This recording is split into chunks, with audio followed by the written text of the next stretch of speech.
BJP सरकार दुकानदार है या कुछ और, ऐसी बड़ी टिप्पणी एवं आरोप के लिए बीजेपी सरकार को अखिलेश यादव ने दोषी ठहराया। हम आपको यह बता देना चाहते हैं कि JPNEC यानी कि जयप्रकाश इंटरनेशनल केंद्र को योगी आदित्यनाथ ने एक प्राइवेट कंपनी के हाथों सौंपने का फैसला ले लिया है। ऐसे में सपा के मुख्यमंत्री अखिलेश यादव ने उन पर जोरदार हमला बोला है। उन्होंने सीएम योगी पर निशाना साधते हुए कहा कि सरकार को केवल ठेका देना या बेचना ही आता है और अब केवल वही तो बचा है सरकार के पास। मुद्दे की बात तो यह है कि ड्रीम प्रोजेक्ट अखिलेश यादव का था। उन्होंने अपने इस प्रोजेक्ट को आगे बनाने का काम भी प्रारंभ कर दिया था, परंतु यह project Jayaprakash Narayan international centre में विभिन्न प्रकार के कार्य को किया जाना था। हम आपको यह बता दें कि जैसे दिल्ली में इंडिया हैबिटेट सेंटर बना है, वैसे ही यहाँ पर भी swimming pool, guest house, helipad, convention centre आदि बनाने का प्रस्ताव था, परंतु अब योगी आदित्यनाथ ने अखिलेश यादव के इस ड्रीम प्रोजेक्ट पर पूरी तरह से पानी फेर दिया है। सन 2017 के चुनाव से पहले अखिलेश यादव ने इसका उद्घाटन किया था। इसका निर्माण भी पूरी तरीके से हो नहीं पाया था कि योगी आदित्यनाथ ने इसको बीच में ही रोक दिया। कई तरह से वित्तीय गड़बड़ियों के बाद इस पूरे प्रोजेक्ट को बंद कर दिया गया और इसके बाद यह इमारत बंद हो गई।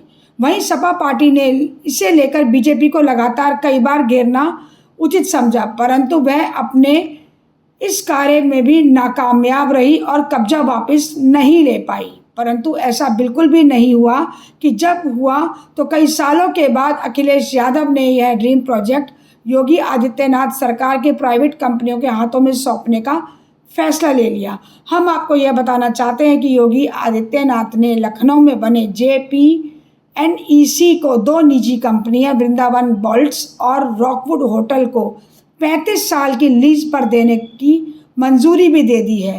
फैसले के तहत कंपनियां अपने घर से 2 साल के अंदर बचे हुए सारे कामों को पूरा करवाएंगी और इसके अंतर्गत इसके बाद कई कार्य इसमें प्रारंभ भी हो जाएंगे। संचालन शुरू होने के बाद लगे प्रबंधकों से 6 करोड़ रुपए का मुनाफा योगी सरकार को सालाना होने का अनुमान है।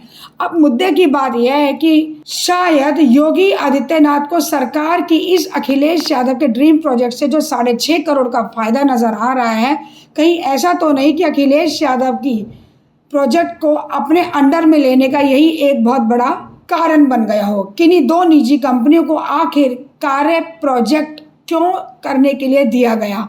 हालांकि अखिलेश यादव अपने इस कार्य को अपनी पार्टी एवं स्वयं के रूप में करने के लिए काफ़ी काबिल रहे, लेकिन उसके बावजूद भी उनके ऊपर योगी सरकार ने उन्हें हरी झंडी नहीं दिखाई और किन्हीं 2 निजी कंपनियों को इस प्रस्ताव पर मंजूरी दे दी गई। जाहिर सी बात है कि ऐसे में अखिलेश यादव का आरोप प्रत्यारोप लगाना वाजिब था, इसलिए उन्होंने भाजपा सरकार को बहुत बुरी तरीके से घेर लिया और कहा कि भाजपा सरकार है या दुकानदार। अब देखना यह होगा कि क्या अखिलेश यादव इस बयान से योगी सरकार अपने बयानबाजी के आधार पर अपने शब्दों को जनता के सामने प्रस्तुत कर पाएगी, यानी कि आगे अखिलेश यादव की बात को कहीं ना कहीं हरी झंडी मिल पाएगी या कि नहीं। बीजेपी सरकार अपने 6.5 करोड़ का फायदा इसमें देख रही है।